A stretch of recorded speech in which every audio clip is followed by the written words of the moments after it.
पुढे एक मोठी ब्रेकिंग बातमी पाहूया। 2024 सालच्या तुलनेमध्ये 2025 साली राज्यामध्ये बेपत्ता महिला आणि अल्पवयीन मुलींची संख्या अधिक असल्याची धक्कादायक आकडेवारी समोर आली आहे। 2025 साली बेपत्ता झालेल्या महिलांची संख्या 48,278 इतकी होती, तर हरवलेल्या अल्पवयीन मुलींची संख्या 2025 मध्ये 12,113 इतकी होती। मधल्या एका घटनेचं मी याच्यामध्ये आपल्याला उदाहरण दिलेलं आहे। त्याच्यामुळे या स्वरूपात आपण व्यापक स्वरूपात या सगळ्या गोष्टींच्या संदर्भात काय कारवाई करणार या सभापती महोदय माझ्या दोन स्पेसिफिक प्रश्न आहेत। कोकणामध्ये रायगड जिल्ह्यामध्ये सभापती महोदय जानेवारी ते नोव्हेंबर या कालावधीमध्ये 70 पेक्षा जास्त अल्पवयीन मुली बेपत्ता झाल्यात, तर एकंदरीत राज्यामध्ये काय परिस्थिती आहे याची पण माहिती सभागृहाला भेटावी अशी विनंती। आपण जर बघितलं तर ह्या राज्यामध्ये वेगवेगळ्या पद्धतीच्या मोहीम राबवून आतापर्यंत संपूर्ण राज्यामध्ये महिला व अल्पवयीन मुलींची माहिती जर आपण सांगितली तर 2024 मध्ये हरविलेल्या महिला जवळजवळ 45,662 होत्या आणि त्यातल्या सापडलेल्या महिला ह्या 30,877 आहेत।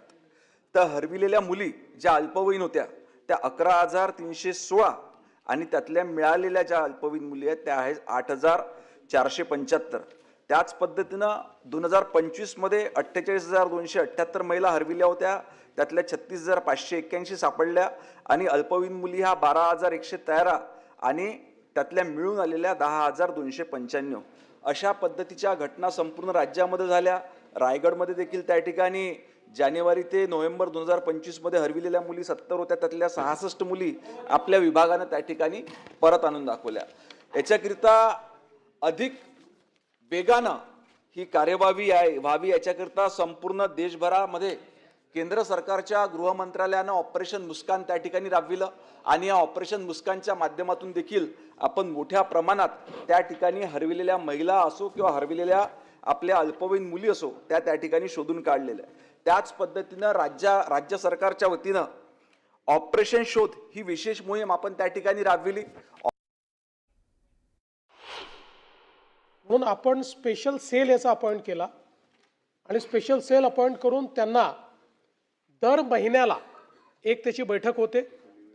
याच्यामध्ये एडीजी लेवलच्या महिला अधिकारी आपण नेमलेले आहेत। त्या महिला अधिकारी दर महिन्याला बैठक घेऊन त्या ठिकाणी प्रत्येक पोलीस स्टेशनमध्ये कुठल्या पोलीस स्टेशनमध्ये किती त्यांनी पाठपुरावा केला, किती सापडल्या, पहिल्या 5 पोलीस स्टेशन ज्यांनी उत्तम कामगिरी केली आहे ते महिन्याला चिन्हांकित केले जातात। शेवटचे 5 पोलीस स्टेशन ज्यांनी खराब कामगिरी केली आहे त्यांना देखील त्या ठिकाणी रिप्रिमांड केलं जातं। याचा परिणाम असा आहे की आपण जर बघितलं असेल तर आता जवळपास ही संख्या एका वर्षात 10% वाढलेली आहे। 10% त्याच्यामध्ये आपल्याला जो परत येण्याचा किंवा सापडण्याचा दर आहे तो वाढलेला पाहायला मिळतोय। या संदर्भात अजून मोठ्या प्रमाणात आपण जी काही कारवाई आहे ती सुरू केलेली आहे। या संदर्भामध्ये अधिक माहिती जाणून घेऊया। सुस्मिता भदाणे आमच्या प्रतिनिधी या संदर्भात अधिक माहिती देण्यासाठी माझ्यासोबत आहेत।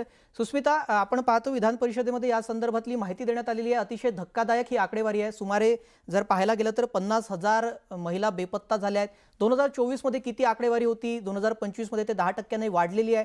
जर सरकार उपाययोजना करतंय, जी माहिती पंकज भोयर मंत्री यांनी दिली, तरी ही संख्या ही वाढत का चाललेली आहे, काय तिथे सविस्तर चर्चा झाली परिषदेत?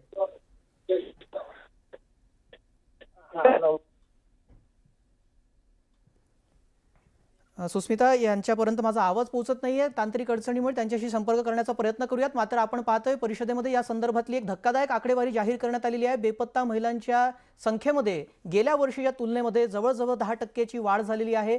देवेंद्र फडणवीस मुख्यमंत्री यांनी देखील याबाबत स्पष्टीकरण दिलेलं आहे की वेगवेगळ्या मोहीम राबवल्या जात आहेत। गृहराज्यमंत्री पंकज भोयर यांनी देखील याबाबत माहिती दिली। मात्र गेल्या वर्षीच्या तुलनेमध्ये ही संख्या वाढलेली आहे। ही अतिशय चिंताजनक बाब आहे। 48,000 महिला बेपत्ता झालेल्या आहेत 2025 मध्ये। बुलेटिनमध्ये वेळ झाली का छोट्याशा ब्रेकची। लगेच परत येतोय, पाहत रहा न्यूज 18 मराठी, आवाज महाराष्ट्राचा।